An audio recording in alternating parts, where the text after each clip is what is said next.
Welcome back to Close Up. It was the shocking news of the week, the month, maybe even the year. Congresswoman Annie Kuster deciding not to run for re-election. She's going to serve out the remainder of her term, but then retire. This is going to open the floodgates for candidates on the Republican and the Democratic side in the 2nd Congressional District. We want to talk all about the options with someone who knows all about CD2. That's Neil Levesque from the New Hampshire Institute of Politics. Neil, thanks for being here this morning. Thanks for having me on. So first off, your reaction to Congresswoman Kuster deciding to call it a career in Washington after 6 terms. It's really a shock, I think, to some degree, and there's 2 months till the filing period, so there's enough time for candidates to get ready for a campaign, but it certainly doesn't leave a long time. So there is a little bit of a rush to get towards June. We've already seen Colin Van Osteren get in right away, a day after Annie Kuster, and he worked for her a decade ago, managed her first campaign for Congress in 2010, so there may be a connection there. We'll see if that's where an endorsement comes, but there are a lot of other names in the mix right now. Let's talk about some of the names you're hearing first on the Democratic side. Well, certainly State Senator Becky Whitley is someone who has really been championing a lot of the Democratic issues for quite a few years and done so in a very eloquent way. She's very out front, and so I think a lot of people are talking about her as a potential candidate. There are other people that are certainly taking a look at it, because again, when you're not facing an incumbent, now is the time to say, okay, am I going to run for Congress, and would I like to serve? Yeah, I think we've heard Andrew Volinsky is another name, a former executive counselor, current senator from Keene, Donovan Fenton. Many, many more could potentially get in. Melanie Levesque, who ran for Secretary of State, was a state senator from Nashua, no relation to Neil. But on the Republican side, there's already chatter that the 2022 nominee Bob Burns could get back in, but this one could be busy on that side as well, too. Absolutely, and so Bob Burns ran last time.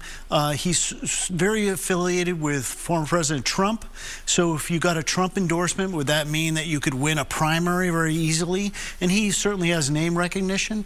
The problem with these candidates is that the Republican candidates for about 12 years haven't really been able to break 44, 45%.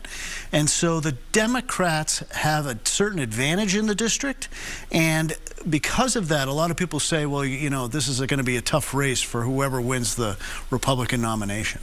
And you worked for former Congressman Charlie Bass. He really embodied that district. The Yankee Republican and CD2 was all that for many, many years.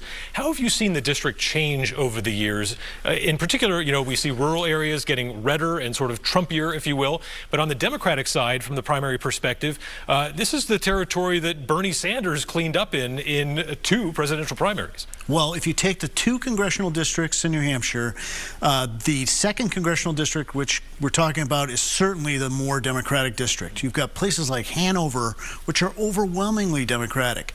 And certainly years ago, 50 years ago, the rural areas were all Republican. It completely switched, and now we see sort of an insurgent a little bit in a populist movement for, I think, former President Trump, where those rural places are starting to switch a little bit, but not to the degree where a Republican has an advantage. This is a district that goes from Pittsburgh, New Hampshire, at the top of the state, all the way down to Keene, and then all the way over to Nashua. So, I mean, you've got a lot of territory and a lot of diversity.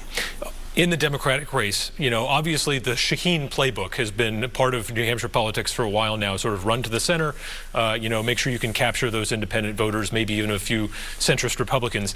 Is this time around, maybe the calculus is a little different in this district? Could we see a progressive really come out in a super progressive campaign and maybe win here? I think at least in the primary. I think you could. So you mentioned Bernie Sanders. Well, he, you know, did well in this district. So if you were to emulate his campaign and sort of some of his issues, you might be able to do pretty well. We see a Democratic Party right now that has a real division about things relating to Israel. And so as a candidate comes out, this could be a top issue, and they may say, hey, you know what? That candidate doesn't stand with me on the issue of Gaza, and so this is a clear differentiator amongst Democratic voters. How many candidates do you think we'll see? I think you could see 10 on each side, and a lot of money split. And so it's important to know who splits those votes, because if you have, say, a whole group of conservative Republicans, that's tough. All right, Neil Levesque from the New Hampshire Institute of Politics. I'm sure we'll have you back to talk about this again. We appreciate the time. Thank you. All right, and that wraps up this edition of Close Up New Hampshire. Thanks for watching. Have a great Sunday.